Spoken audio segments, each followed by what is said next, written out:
Audio Jungle. Hello दोस्तों, नमस्कार। CDP PYQ series में आप सबका स्वागत। और ये सीरीज चल रही है 2 नंबर वाली अधिगम से संबंधित। हम यहाँ पर महत्वपूर्ण क्वेश्चन देखेंगे।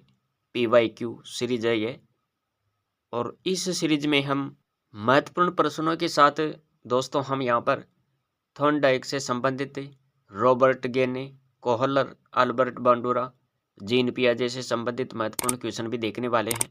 इसमें पढ़ेंगे हम प्रयास व त्रुटि का सिद्धांत, सामाजिक अधिगम सिद्धांत और क्रिया प्रसूत अनुबंधन सिद्धांत। तो ये सीरीज आपके लिए अति महत्वपूर्ण होने वाली है। तीनों सिद्धांत इसके अंतर्गत हम यहाँ पर देखेंगे। और महत्वपूर्ण ये जो मनोवैज्ञानिक है, थॉर्नडाइक, रॉबर्ट गेने, कोहलर, अल्बर्ट बांडुरा और जीन पियाजे, इनसे संबंधित जितने भी क्वेश्चन पिछली प्रतियोगी परीक्षाओं में पूछे गए हैं वो सब हम यहाँ पर देखने वाले हैं। तो सीरीज को लाइक कर दीजिए, और चैनल पर पहली बार देख रहे हो तो चैनल को ज़रूर सब्सक्राइब करें। शुरू करते हैं बिना देरी किए हुए। देखते हैं पहला क्वेश्चन क्या है। यहाँ पर पहला क्वेश्चन है अधिगम। अधिगम है, अधिगम क्या है? जो कुछ हम जानते हैं को कहते हैं वह सब अधिगम किया हुआ है। व्यवहार, ज्ञान और कौशल पर स्थायी प्रभाव है। प्रत्यक्ष रूप से अवलोकन और माप योग्य हैं। विशिष्ट आयु स्तर पर सीमित है। विशिष्ट आयु स्तर तक ये सीमित है। तो अधिगम क्या है? यहाँ पर आपका सही विकल्प हो जाएगा। अधिगम का मतलब होता है सीखना। तो व्यवहार, ज्ञान, कौशल पर स्थायी प्रभाव है, ये विकल्प भी आपका यहाँ पर सही होगा। दूसरा क्वेश्चन आ गया, जीन पियाजे से संबंधित क्वेश्चन है ये। संज्ञानात्मक विकास के सिद्धांत के अनुसार परिकल्पित निगमनात्मक तर्क किस अवधि में विकसित होता है?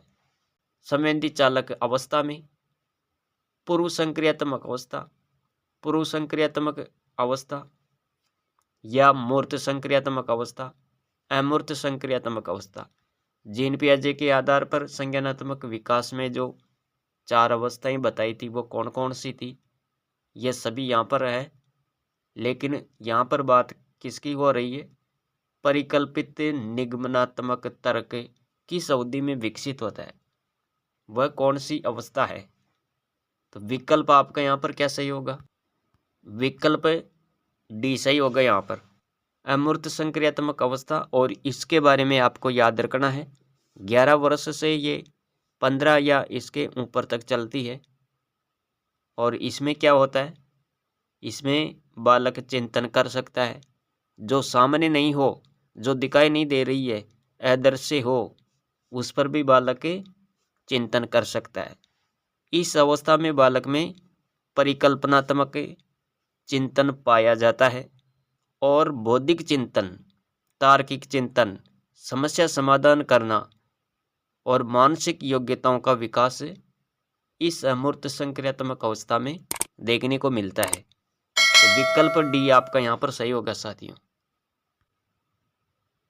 इस अवस्था के बारे में आप और भी याद रख सकते हैं। यहाँ पर इस अवस्था में बालक निगमन तर्क नियम से उदाहरण देने योग्य हो जाता है। सामान्य से विशिष्ट, सूक्ष्म से स्थूल, मूर्त से अमूर्त या नियम से उदाहरण की ओर। तो ये आपको यहाँ पर याद रखना है। दोस्तों यहाँ पर बात कर लेते हैं हम जीन पियाजे के संज्ञानात्मक विकास की। और बाकी जो अवस्थाएं बताई गई थी, 4 अवस्थाएं थी, इनमें से एक इसके बारे में तो हमने पढ़ लिया, अमूर्त संक्रियात्मक अवस्था के बारे में। संवेदी चालक अवस्था की बात करें तो संवेदी पेशी अवस्था बोलते हैं इसे, संवेदनात्मक अवस्था। ये पहली अवस्था है जो जन्म से 2 वर्ष तक चलती है। और पूर्व संक्रियात्मक अवस्था की बात करें तो ये 2 से 7 वर्ष तक चलती है। और मूर्त संक्रियात्मक अवस्था, जिसे स्थूल अवस्था भी कहते हैं, और ये कहाँ से कहाँ तक चलती है? 7 से 12 वर्ष। ये आपको यहाँ पर याद रखना है। इसके बाद में आगे बात करते हैं। तीसरा क्वेश्चन क्या है? शंकु का पृष्ठीय क्षेत्रफल ज्ञात करना सीखने के बाद एक बालक शंकु आकार तंबू बनाने के लिए आवश्यक कपड़े का मापन ज्ञात करने में समर्थ होता है, उसके अधिगम की प्रक्रिया किसका दृष्टांत है? तो यहाँ पर आपको देखना है शासकीय अनुकूलन, क्रियाप्रसूत अधिगम, संबंधवाद अधिगम, अधिगम का स्थानांतरण। बिल्कुल सही बात है, यहाँ पर विकल्प डी होगा। अधिगम का क्या हो रहा है? यहाँ पर स्थानांतरण हो रहा है। पहले वो क्या सीखा? शंकु का पृष्ठीय क्षेत्रफल ज्ञात करना सीख गया। उसके बाद में शंकु की आकृति का ही वो एक तंबू बनाने की कोशिश कर रहा है, तो उसके लिए कपड़े का मापन ज्ञात करने में वो समर्थ हो जाता है। तो अधिगम का स्थानांतरण हो गया यहाँ पर, विकल्प डी। और अधिगम स्थानांतरण के बारे में क्या पढ़ते हैं हम कि सीखने के एक क्षेत्र से सीखने के दूसरे क्षेत्र में स्थानांतरित होने वाले ज्ञान को अधिगम का स्थानांतरण कहते हैं। अधिगम स्थानांतरण के 3 प्रकार हैं, सकारात्मक या धनात्मक, दूसरा है नकारात्मक या ऋणात्मक जिसे निषेधात्मक भी कहते हैं, और तीसरा कौन सा है? शून्य स्थानांतरण। तो ये अधिगम स्थानांतरण के 3 प्रकार है जो हम यहाँ पर देखते हैं। सकारात्मक स्थानांतरण की बात करें तो इसमें आपको याद रखना है, एक विषय में सीखा गया पुराना ज्ञान नवीन विषय को सीखने में सहायक हो तो वह सकारात्मक स्थानांतरण कहलाता है। सकारात्मक स्थानांतरण अधिगम। एग्जाम्पल से देखें तो जैसे जोड़बा की सीखने के बाद बाजार से सामान लाने और पैसे के लेन देन में आसानी रहती है। हिंदी का ज्ञान संस्कृत में उपयोगी हो सकता है। टेनिस खेलने वाले व्यक्ति को बैडमिंटन खेलना आसानी से आ सकता है। तो ये बिल्कुल सही बात है। तो यहाँ पर क्या हो रहा है? सकारात्मक स्थानांतरण हो रहा है अधिगम का। तो ये आपको यहाँ पर याद रखना है। दूसरा क्या बताया था? नकारात्मक स्थानांतरण। नकारात्मक स्थानांतरण अधिगम, ये क्या है? तो नकारात्मक स्थानांतरण अधिगम में आपको याद रखना है, जब किसी विषय में सीखा गया कोई ज्ञान दूसरे विषय में बाधा बन जाता है, बाधा उत्पन्न कर देता है, तो इसे नकारात्मक स्थानांतरण अधिगम कहते हैं। एग्जाम्पल देके, हिंदी की गिनती सीखने पर अंग्रेजी की गिनती बाधक होती है। अंग्रेजी भाषा सीखने पर संस्कृत भाषा सीखने में कठिनाई होती है। तो ये सब आप यहाँ पर देख सकते हैं। तीसरा है शून्य स्थानांतरण अधिगम। इसमें क्या होता है? शून्य स्थानांतरण अधिगम यानी जब एक विषय में सीखा गया ज्ञान किसी दूसरे विषय में न तो सहायक होता है और न ही बाधक होता है, तो इसे क्या कहेंगे? शून्य स्थानांतरण अधिगम कहेंगे। एग्जाम्पल देके, भौतिक विज्ञान का ज्ञान संस्कृत की समस्या को हल नहीं कर सकता और ना ही सीखने में सहायक हो सकता है। तो ये तीनों स्थानांतरण अधिगम हमने यहाँ पर देखे। इसके बाद में अगला क्वेश्चन देखो, निम्न में से कौन सा कारक अधिगम को प्रभावित करता है? विद्यार्थी की अभिरुचि, सांवेगिक स्वास्थ्य, शिक्षा शास्त्रीय रणनीतियाँ, उपरोक्त सभी। तो इनमें से आपको यहाँ पर बताना है अधिगम में कौन सा यहाँ पर प्रभाव डालने वाला कारक है। तो प्रभावित करने वाला जो कारक है अधिगम को, वो क्या हो जाएगा यहाँ पर? उपरोक्त सभी, विकल्प डी होगा यहाँ पर। 5वां क्वेश्चन है, प्रतिलोपन अधिगम का विशिष्ट चरण है जो अधिगम के चरण का पूर्ववर्ती है। तो यहाँ पर क्या आएगा? अभिप्रेरणा, आत्मनिर्भरता, सामान्यीकरण, अधिग्रहण। प्रतिलोपन अधिगम का विशिष्ट चरण है जो अधिगम के चरण का पूर्ववर्ती है। यहाँ पर आपका सही विकल्प हो जाएगा विकल्प सी, सामान्यीकरण।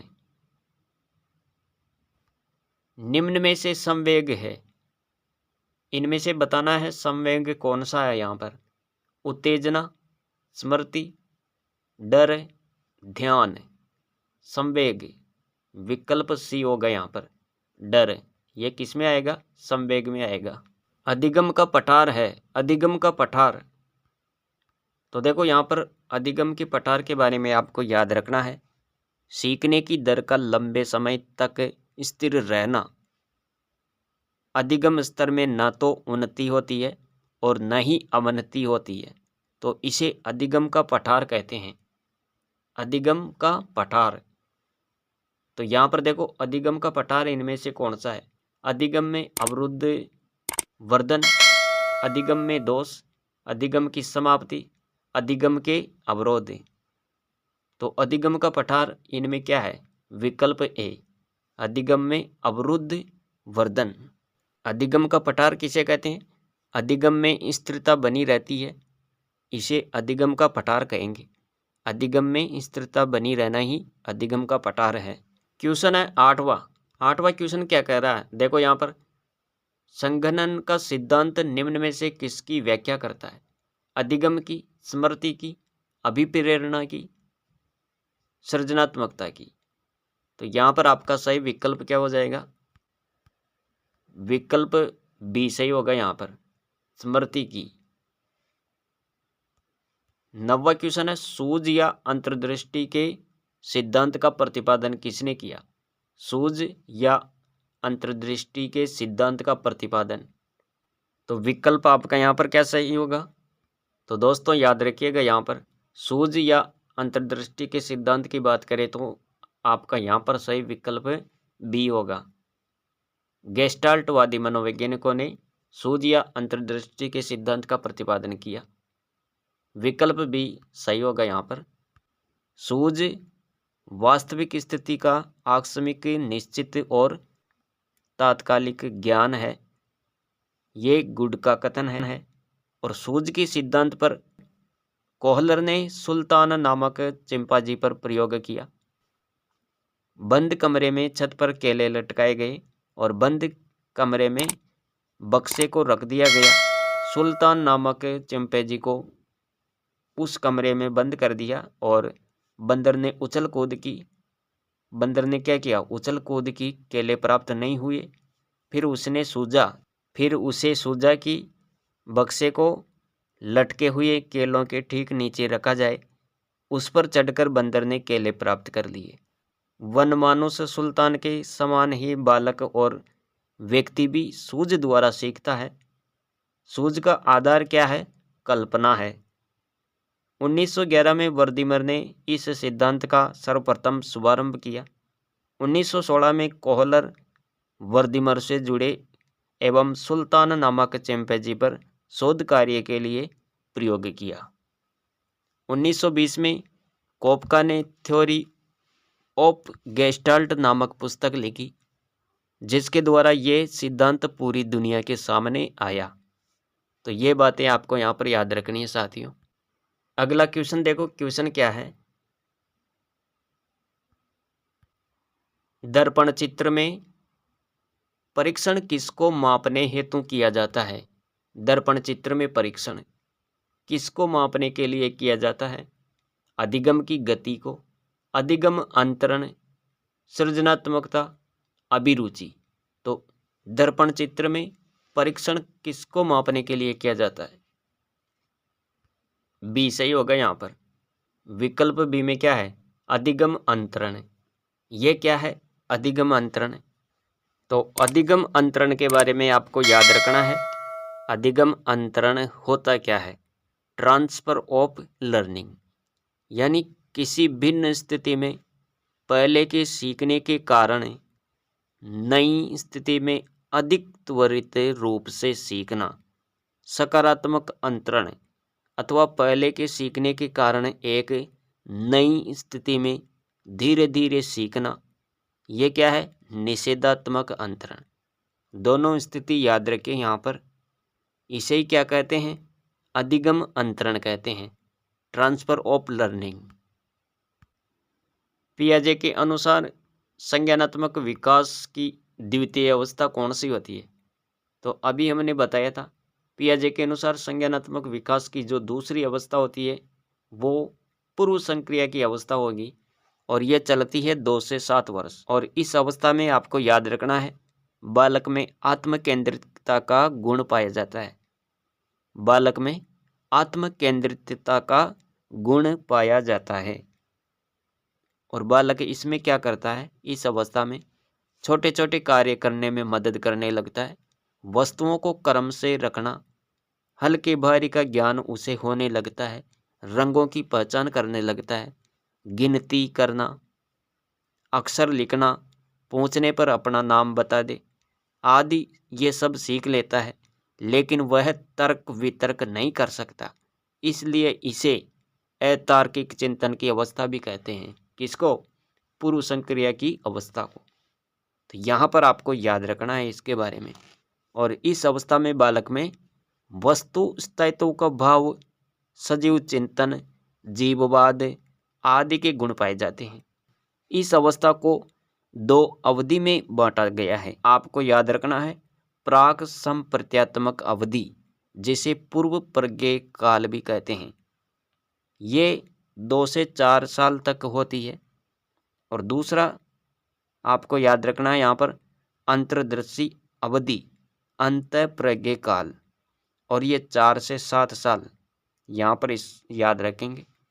इसमें बालक जोड़ घटाव, गुणा भाग ये सब करना सीख लेता है, लेकिन इनके पीछे छिपे नियमों को वो नहीं समझ पाता। तो ये हमने पूर्व संक्रिया की अवस्था पढ़ी। यहाँ पर अगला क्वेश्चन देखते हैं। क्वेश्चन क्या है? 12 नंबर का क्वेश्चन है, स्कीमा का मतलब क्या है? स्कीमा क्या होता है?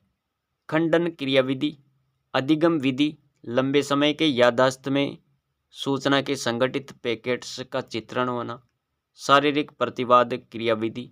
तो स्कीमा ये क्या है? स्कीमा तो यहाँ पर आपको याद रखना है, विकल्प सी, लंबे समय के याददाश्त में सूचना के संगठित जो पैकेज का चित्रण होता है वही क्या है? स्कीमा है।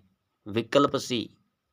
स्कीमा एक मानसिक संरचना जो सामाजिक तथा अन्य संज्ञान को निर्देशित करती है।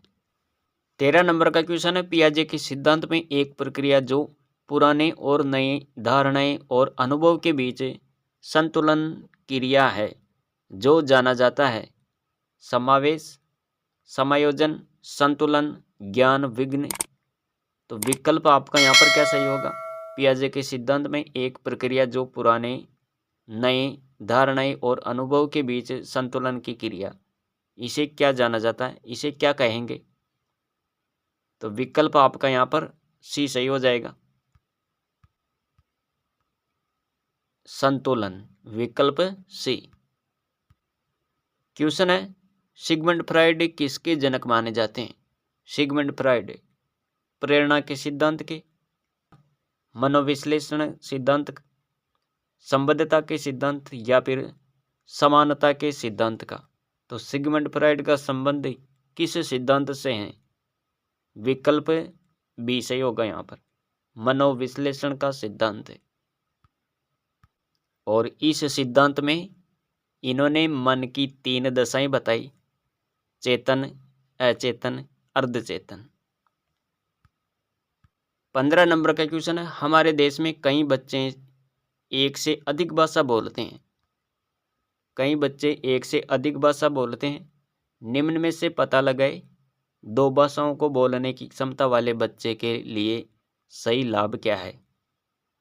अवधारणा गठन में सुविधा, विश्लेषणात्मक तर्क में सुविधा, संज्ञानात्मक लचीलेपन में सुविधा, उपरोक्त सभी। तो यहाँ पर आपका सही विकल्प हो जाएगा डी, उपरोक्त सभी। ऋणात्मक सीखने का स्थानांतरण कहलाता है। ऋणात्मक सीखने का स्थानांतरण क्या कहलाएगा? कुछ न सीखना, सीखने में बाधा, बाएं हाथ से सीखना, गलत कौशल सीखना। यहाँ पर आपका सही विकल्प क्या होगा? ऋणात्मक सीखने का स्थानांतरण क्या कहलाता है? तो यहाँ पर बाधा उत्पन्न हो रही है, सीखने में बाधा, तो विकल्प बी होगा ये। ऋणात्मक स्थानांतरण क्या है? किसी विषय में सीखा हुआ ज्ञान किसी दूसरे विषय में बाधा बन जाता है, तो इसे नकारात्मक, ऋणात्मक प्रतिकूल स्थानांतरण कहते हैं। तो विकल्प बी आपका यहाँ पर सही होगा। इसके बाद में देखते हैं 17 नंबर का क्वेश्चन क्या है।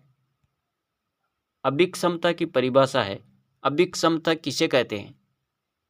व्यक्ति की विभिन्न क्षेत्रों से संबंधित समस्याओं के समाधान की योग्यता है। यह व्यक्ति द्वारा किसी विशेष क्षेत्र में सीखी गई या अर्जित की गई योग्यता। व्यक्ति की किसी विशिष्ट ज्ञान और कौशल को अर्जित करने की क्षमता। व्यक्ति द्वारा किसी विशिष्ट परिस्थितियों में निष्पादन करने की योग्यता। तो अभिक्षमता की परिभाषा सही क्या होगी यहाँ पर? विकल्प सी होगा यहाँ पर, व्यक्ति की किसी विशिष्ट ज्ञान और कौशल को अर्जित करने की क्षमता। विकल्प सी। क्वेश्चन है 18 नंबर का। अल्बर्ट बैंडुरा निम्न में से किससे संबंधित है? किससे संबंधित है ये? कौन सा सिद्धांत दिया था इन्होंने? सामाजिक अधिगम सिद्धांत, व्यवहारवादी सिद्धांत, संज्ञानात्मक विकास सिद्धांत, मनोलैंगिक। तो यहाँ पर आपका सही विकल्प क्या होगा? अल्बर्ट बैंडुरा का जो सिद्धांत है यहाँ पर विकल्प ए, सामाजिक अधिगम सिद्धांत है। और इसके बारे में आपको याद रखना है, अल्बर्ट बैंडुरा, इनका जन्म कनाडा के अल्बर्टा प्रदेश में हुआ और इसने सामाजिक संज्ञानात्मक सिद्धांत दिया। कौन सा सिद्धांत दिया इन्होंने? सामाजिक संज्ञानात्मक सिद्धांत, जिसे सामाजिक अधिगम सिद्धांत भी कहते हैं। सामाजिक अधिगम सिद्धांत, और इसे अनुकरणात्मक सिद्धांत के नाम से भी जाना जाता है। अवलोकनात्मक सिद्धांत भी इसे ही कहते हैं, अवलोकनात्मक अधिगम सिद्धांत। प्रेक्षणात्मक अधिगम सिद्धांत भी सामाजिक अधिगम सिद्धांत को कहते हैं। और बैंडुरा ने समान आयु के बालकों पर प्रयोग किया, गुड़िया पर, जोकर पर इन्होंने प्रयोग किया। बैंडुरा ने अधिगम के 4 सोपान दिए। कितने सोपान? 4। कौन कौन से? व्यवहार को जानना व प्रत्यक्षीकरण, अवधान, और दूसरा व्यवहार का स्मरण करना यानी धारण करना, और तीसरा है स्मृति को क्रिया में बदलना, पुनः प्रस्तुतिकरण, और चौथा अनुकरणित व्यवहार का पुनर्बलन। तो ये आपको यहाँ पर अधिगम के 4 सोपान याद रखने हैं। 19 नंबर का क्वेश्चन देखो, और क्वेश्चन क्या है? क्रिया प्रसूत अनुबंधन सिद्धांत का प्रतिपादन किसने किया? क्रिया प्रसूत अनुबंधन सिद्धांत ये किसने दिया? हल ने, थॉर्नडाइक ने, हेगार्टी ने या स्किनर ने? तो क्रिया प्रसूत अनुबंधन सिद्धांत ये किसने दिया? ये बीएफ स्किनर के द्वारा दिया गया। किसके द्वारा? बीएफ स्किनर के द्वारा। इसके प्रतिपादक ये हैं। 1938 में इस सिद्धांत का प्रतिपादन हुआ और सक्रिय अनुबंधन सिद्धांत, आरएस सिद्धांत या साधनात्मक अनुबंधन का सिद्धांत, नैमित्तिकी अनुबंधन सिद्धांत आदि इनके नाम है। और ऐच्छिक अनुक्रियाओं, स्किनर ने ऐच्छिक अनुक्रियाओं के घटित होने का अध्ययन किया जो प्राणी द्वारा अपने पर्यावरण में सक्रिय होने पर होती है। इसे ही क्या कहते हैं? क्रिया प्रसूत। इसे ही क्रिया प्रसूत कहा गया। क्रिया प्रसूत व्यवहार का अनुबंधन क्रिया प्रसूत अनुबंधन कहलाता है। पुनर्बलन से प्रेरित होने वाले व्यवहार को क्रिया प्रसूत कहते हैं। क्रिया प्रसूत अधिगम सिद्धांत का प्रमुख आधार थॉर्नडाइक द्वारा प्रतिपादित प्रभाव का नियम था। तो यहाँ पर यह भी आपको याद रखना है, स्किनर ने चूहे पर प्रयोग किया, कबूतरों पर भी इन्होंने प्रयोग किया। तो ये आपको यहाँ पर याद रखना है। अब देखते हैं 20 नंबर का क्वेश्चन क्या है। अधिगम प्रभावित होता है। अधिगम प्रभावित होता है, किससे प्रभावित होता है? सामाजिक अंतःक्रिया से, अंतर्वैयक्तिक संबंध से, दूसरों के संप्रेषण से, या सभी? तो विकल्प डी सही होगा यहाँ पर। अधिगम प्रभावित किससे होता है? सभी से होता है। आपको यहाँ पर याद रखना है अधिगम को प्रभावित करने वाले कारक या तत्व कौन कौन से हैं। तो देखो यहाँ पर सीखने की इच्छा, सीखने की इच्छा, दूसरी प्रेरणा, और तीसरा है विषय सामग्री, चौथा शिक्षण विधि, पांचवा बुद्धि या स्मरण शक्ति, और 6 नंबर पर परिपक्वता, सातवां है शारीरिक स्वास्थ्य, आठवां है सीखने का समय, और 9वां है वातावरण। ये सब कारक है, तत्व है किसके, अधिगम को प्रभावित करने वाले ये कारक है दोस्तों, जिनसे अधिगम प्रभावित होता है। क्वेश्चन है 21 नंबर का, सीखने में प्रयास व भूल के सिद्धांत का प्रतिपादन किसने किया। सीखने में प्रयास व भूल के सिद्धांत का प्रतिपादन करने वाले व्यक्ति कौन थे। Kohler, Pavlov, Thorndike, gestalt. तो यहाँ पर आपका सही विकल्प क्या हो जाएगा, सीखने में प्रयास व भूल के सिद्धांत का प्रतिपादन किसने किया, विकल्प सी, थॉर्नडाइक ने किया था दोस्तों। और इस सिद्धांत के बारे में याद रखना है, यहाँ पर इस सिद्धांत को उद्दीपक अनुक्रिया सिद्धांत अर्थात एसआर सिद्धांत भी कहते हैं।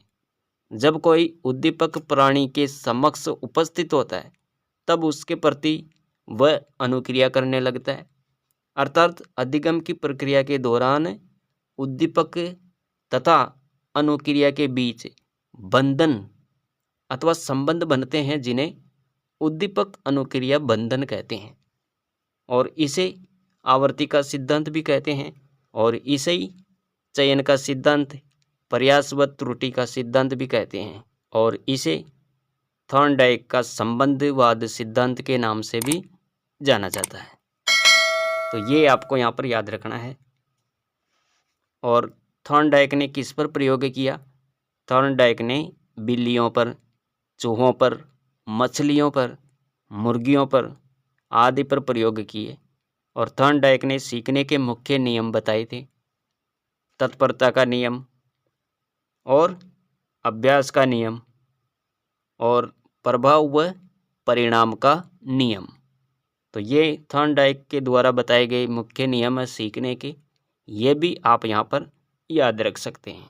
तत्परता के नियम की बात करें तो, तत्परता के नियम की बात करें तो साथियों याद रखना, यहाँ पर सीखने के लिए तत्पर या तैयार हो तो शीघ्र सीख जाते हैं। अगर कोई भी बालक सीखने के लिए तत्पर है, तैयार है, तो वो शीघ्र सीख जाएगा, लेकिन सीखने के लिए तैयार ना हो तो नहीं सीख पाएगा। भाटिया के अनुसार आपको याद रखना है, तत्परता या किसी कार्य के लिए तैयार होना युद्ध को आधा विजय कर लेना है। वुडवर्थ ने क्या कहा था, वुडवर्थ के अनुसार आपको याद रखना है, इसे मानसिक तैयारी का नियम कहते हैं। तत्परता के नियम में आपको एक महत्वपूर्ण उदाहरण याद रखना है, सबसे शानदार एग्जाम्पल, जैसे घोड़े को पानी पिलाने के लिए जबरदस्ती तालाब किनारे ले जा सकते हैं, लेकिन उसे पानी पीने के लिए बाध्य नहीं किया जा सकता। जब घोड़ा पानी पीने के लिए तत्पर होगा, जब घोड़ा पानी पीने के लिए तत्पर होगा, तैयार होगा, तभी वह तालाब से पानी पिएगा। तो ये आपको याद रखना है यहाँ पर तत्परता का नियम। दूसरा है अभ्यास का नियम, और अभ्यास के नियम में आपको क्या याद रखना है, उपयोग व अनुपयोग का नियम भी इसे कहते हैं। अभ्यास का नियम का अर्थ किसी क्रिया को बार बार दोहराने से दृढ़ होना है। अभ्यास मनुष्य को दक्ष बना देता है। तो अभ्यास के नियम के बारे में आपको ये याद रखना है यहाँ पर, करत करत अभ्यास ते जड़मती होत सुजान, रसरी आवत जात ते सिल पर पड़त निशान। अर्थात अभ्यास करते रहने से मूर्ख व्यक्ति भी विद्वान बन जाता है। ठीक वैसे ही जैसे कुएं की जगत यानी कुएं के चारों ओर का चबूतरा, उस पर बार बार रस्सी के आने जाने से निशान पड़ जाते हैं। तो ये अभ्यास का नियम है, तो ये आपको याद रखना यहाँ पर। और तीसरा बताया था प्रभाव या परिणाम का नियम। हम ऐसे कार्य करना चाहते हैं, सीखना चाहते हैं जिसका परिणाम हमारे लिए हितकर होता है या जिससे हमें सुख और संतोष मिलता है। जिससे हमें सुख और संतोष मिलता है, हम वैसा ही कार्य करना चाहते हैं जिसका परिणाम हमारे लिए हितकर होता है। एग्जाम्पल देखें, एक बालक कक्षा में प्रथम स्थान प्राप्त करता है तो उसके माता पिता उसे कोई उपहार जैसे साइकिल दिलवा देने पर बालक प्रसन्न हो जाता है और कम अंक लाने पर माँ की डांट सुनने से दुखी होता है। तो ये क्या है? ये प्रभाव व परिणाम का नियम है। अगला क्वेश्चन देखो, क्वेश्चन है 22 नंबर का। सीखने में पलायन आधारित है। सीखने में पलायन आधारित है सकारात्मक पुनर्बलन पर, नकारात्मक पुनर्बलन, विलंबित पुनर्बलन और पुनर्बलन की निष्क्रियता। तो सीखने पर पलायन आधारित है, विकल्प बी सही होगा यहाँ पर, नकारात्मक पुनर्बलन पर। और सीखने में पलायन आधारित है, विकल्प भी आपका यहाँ पर सही हो गया, नकारात्मक पुनर्बलन पर। और पुनर्बलन से संबंधित आपको याद रखना है यहाँ पर, चूहों के प्रयोग द्वारा स्किनर ने शिक्षा के क्षेत्र में 4 प्रकार के पुनर्बलन दिए थे। 4 प्रकार का पुनर्बलन दिया एवं सिद्धांत में पुनर्बलन को महत्व देने वाले प्रथम मनोवैज्ञानिक भी कौन थे? स्किनर थे। इसके अनुसार 4 प्रकार के पुनर्बलन कौन कौन से हैं? सतत पुनर्बलन, लगातार पुनर्बलन, ये हैं सतत पुनर्बलन। दूसरा आंशिक पुनर्बलन के बारे में बताया, कभी पुनर्बलन दे और कभी नहीं। और तीसरा था अनुपात पुनर्बलन, कार्य के अनुपात में पुनर्बलन। और चौथा है अंतराल पुनर्बलन, यानी समय के अनुसार पुनर्बलन। 23 नंबर का क्वेश्चन देखो, क्वेश्चन क्या है? जटिल परिस्थिति को संसाधित करने में शिक्षक बच्चों की सहायता कर सकता है और सबसे पहले कार्य पूरा करने वाले बच्चे को पुरस्कार देकर, कोई भी सहायता न देकर जिससे बच्चे अपने आप निर्वाह करना सीखे, उस पर एक भाषण देकर, कार्य को छोटे हिस्सों में बांटने के बाद निर्देश लिखकर। तो यहाँ पर आपका सही विकल्प क्या हो जाएगा? जटिल परिस्थितियों को संसाधित करने में शिक्षक बच्चों की सहायता किस प्रकार कर सकता है? तो विकल्प आपका यहाँ पर विकल्प डी सही होगा, कार्य को छोटे छोटे हिस्सों में बांटने के बाद निर्देश लिखकर, विकल्प डी। 24 नंबर का क्वेश्चन है, कार्य को आरंभ करने, जारी रखने और नियमित करने की प्रक्रिया है प्रेरणा, संवेदना, सीखना, प्रत्यक्षीकरण। तो कार्य को आरंभ करने, जारी रखने और नियमित करने की प्रक्रिया क्या है? विकल्प ए, विकल्प ए होगा यहाँ पर, प्रेरणा। रॉबर्ट एम गेने अनुसार कौन सा अधिगम का प्रकार नहीं है? रॉबर्ट एम गेने के अनुसार कौन सा अधिगम का प्रकार नहीं है? अंतर्दृष्टि अधिगम, संकेत अधिगम, श्रृंखला अधिगम, शाब्दिक साचर्य अधिगम। तो यहाँ पर आपका सही विकल्प क्या होगा? अधिगम का जो प्रकार नहीं है इनमें से वो बताना है। तो विकल्प आपका यहाँ पर विकल्प ए सही होगा। यहाँ पर विकल्प ए में क्या है? अंतर्दृष्टि अधिगम। ये रॉबर्ट एम गेने का नहीं है। संकेत अधिगम, श्रृंखला अधिगम, शाब्दिक साचर्य अधिगम, ये तीनों है। और इसके साथ आपको यह भी याद रखना है, रॉबर्ट एम गेने के अनुसार अधिगम के 8 प्रकार कौन कौन से हैं? तो यहाँ पर आपको याद रखना है, सांकेतिक अधिगम, उद्दीपक अनुक्रिया अधिगम, सरल श्रृंखला का अधिगम, शाब्दिक साचर्य अधिगम, विभेदीकरण अधिगम, संप्रत्यय अधिगम, नियम अधिगम, समस्या समाधान अधिगम। ये 8 प्रकार बताए थे इन्होंने। तो ये आपको यहाँ पर याद रखना है। इनमें से जो नहीं है वो कौन सा है? अंतर्दृष्टि अधिगम, ये नहीं है यहाँ पर, विकल्प ए होगा। 26 नंबर का क्वेश्चन है, अच्छा अधिगम किस पर निर्भर करता है? अच्छा अधिगम किस पर निर्भर करेगा? शिक्षक पर, छात्रों की सक्रिय रुचि पर, उपयुक्त शिक्षण विधियों और सहायक सामग्री के उपयोग पर, उपरोक्त सभी। तो साथियों यहाँ पर विकल्प डी हो जाएगा, उपरोक्त सभी पर। क्वेश्चन है 27 नंबर का, गेने के अनुसार अधिगम का उच्चतर स्तर कौन सा है? गेने ने अधिगम के 8 प्रकार बताए, सबसे उच्चतम जो था अधिगम का प्रकार वो कौन सा बताया इन्होंने? तो यहाँ पर श्रृंखला अधिगम, शाब्दिक साहचर्य अधिगम, उद्दीपन अनुक्रिया अधिगम, समस्या समाधान अधिगम। तो उच्च स्तर पर कौन था? विकल्प आपका डी सही होगा यहाँ पर, समस्या समाधान अधिगम ये उच्च स्तर पर था। तो फिर निम्न स्तर पर कौन था? निम्न स्तर पर कौन सा प्रकार था? तो सांकेतिक अधिगम था नीचे के स्तर पर, निम्न स्तर पर, और उच्च स्तर पर समस्या समाधान अधिगम। ये आपको यहाँ पर याद रखना है। क्वेश्चन है 28 नंबर का, आदत ज्ञान अभिवृत्तियों का अर्जन क्या कहलाता है? अनुदेशक, शिक्षण, अधिगम, प्रशिक्षण। आदत ज्ञान अभिवृत्तियों का अर्जन क्या कहलाता है? तो यहाँ पर आपका सही विकल्प क्या हो जाएगा? विकल्प सी, अधिगम। 29 नंबर का क्वेश्चन देखो, क्वेश्चन क्या है? अधिगम में आकलन किस लिए आवश्यक होता है? अधिगम में आकलन क्यों किया जाता है, क्यों जरूरी है? ग्रेड एवं अंकों के लिए, क्या इसलिए आकलन किया जाता है? जांच परीक्षण, प्रेरणा के लिए, पृथक्करण और श्रेणीकरण के उद्देश्यों को प्रोत्साहन देने के लिए। अधिगम में आकलन किस लिए आवश्यक होता है?